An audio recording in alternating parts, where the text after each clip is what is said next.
Just after crossing the Potomac River on their trip home, the 5600 hits the brakes and asks Flying Scotsman to stop.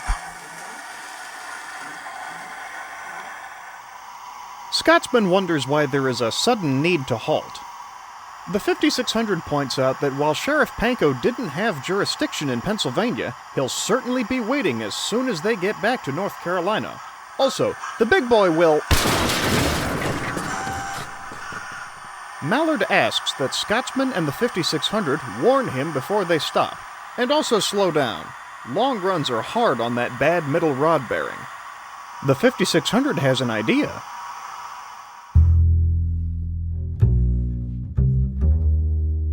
Down south in North Carolina, both Sheriff Pankow and the big boy are waiting to give the traveling trio of engines quite a welcome as soon as they get back from Pennsylvania. The sheriff is looking for illicit liquor, while the big boy is looking for his caboose. Mallard enters Spencer Junction, but has a hot bearing and comes to a stop.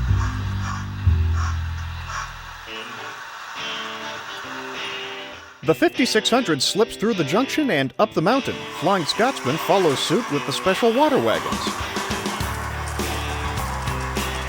The big boy makes his move.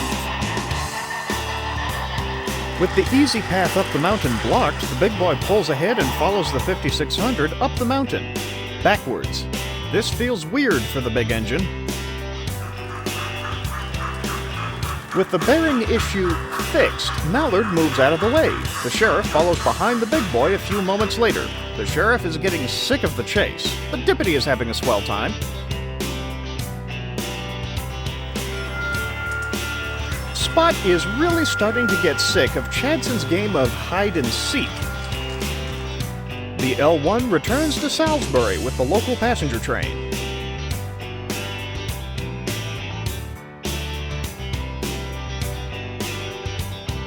A crack passenger train arrives in Salisbury behind an engine named City of Bath. City of Bath demands directions to the Cornish Riviera. The L1 isn't sure how to answer that question as one cannot get from North Carolina to Cornwall by rail.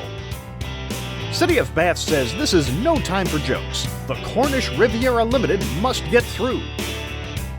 City of Bath goes to find someone else to ask for directions. The yard goat is working through the daily list of trains to build when yet another British locomotive rolls up and yells something about directions to Corn.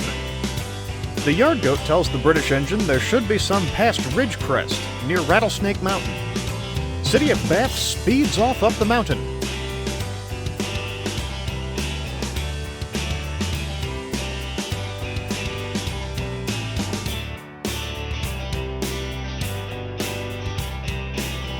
The Black 5 is relaxing on a bench outside and sees something a little further down the trail. The Black 5 decides to go check it out.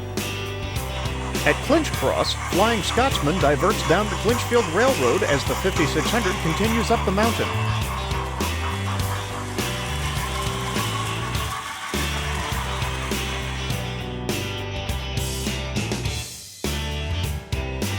The big boy is not used to running backwards and is being cautious, much to the frustration of Dippity and the sheriff.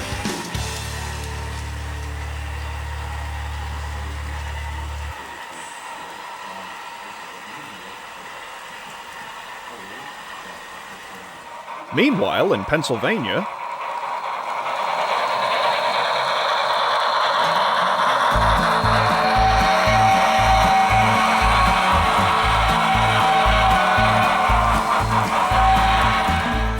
the 5600 speeds through Ye Old Fortress and calls to the Jinty, requesting a switch be thrown once she's through. The 5600 continues up the mountain.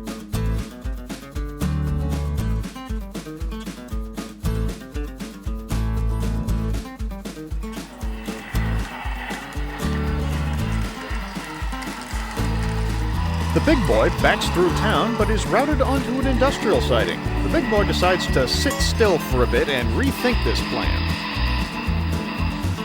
Sheriff Pankow asks the Jinty if she's seen Flying Scotsman. The Jinty hasn't seen Scotsman in a couple days.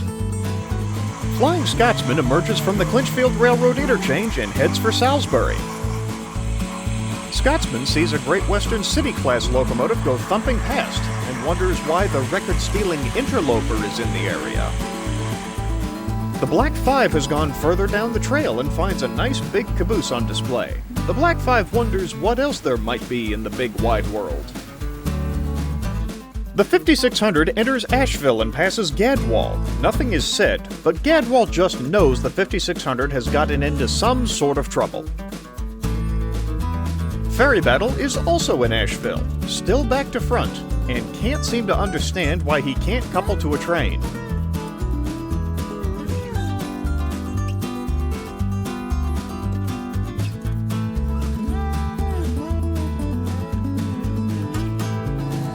Meanwhile, in Pennsylvania, the J50 has found an Amtrak train.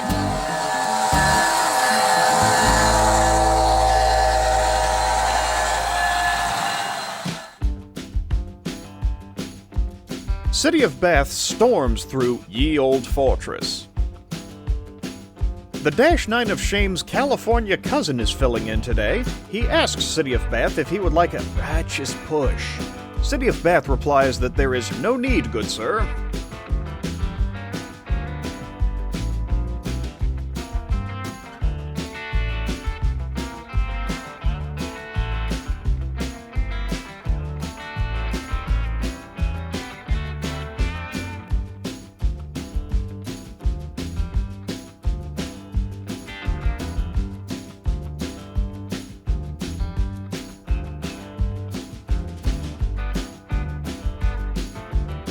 City of Bath sheepishly requests a push.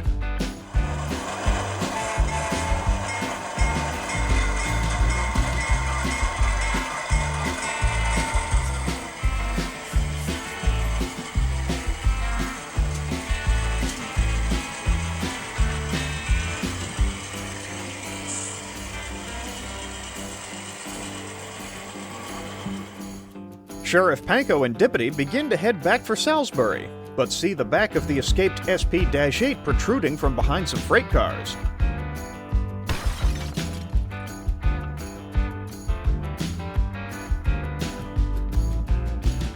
The SP-9 asks why Dippity kicked those cars like that. The sheriff says it's invasive boll weevil season and they were just looking for bugs. Meanwhile, in Pennsylvania, the J50 has found a bunch of neat old passenger cars, but thinks they would look better parked somewhere else.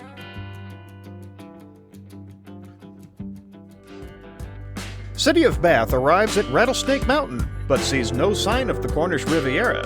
He does see a cornfield, which is not the Riviera. City of Bath's sense of shame is immeasurable. Sheriff Pankow and Dippity arrive back in Spencer Yard and see Flying Scotsman by the roundhouse. While the sheriff can't arrest Scotsman without the special water wagons, he can ask a few casual questions. The two escapee CSX-8s pass by on an empty coal train. The sheriff gives chase.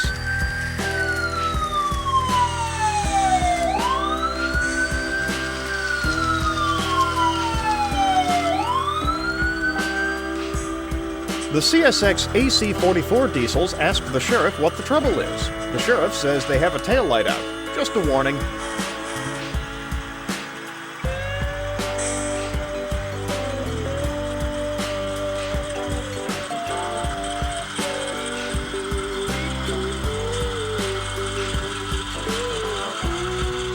The sheriff is not sure how he made that mistake. With the sun setting, the engines head to the roundhouse for the night.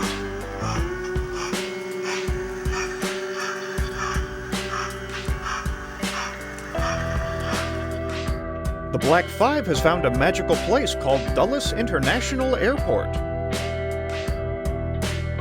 The Daylight at Night express train departs Salisbury as the Mexican diesel rolls back into town, bringing along an old friend.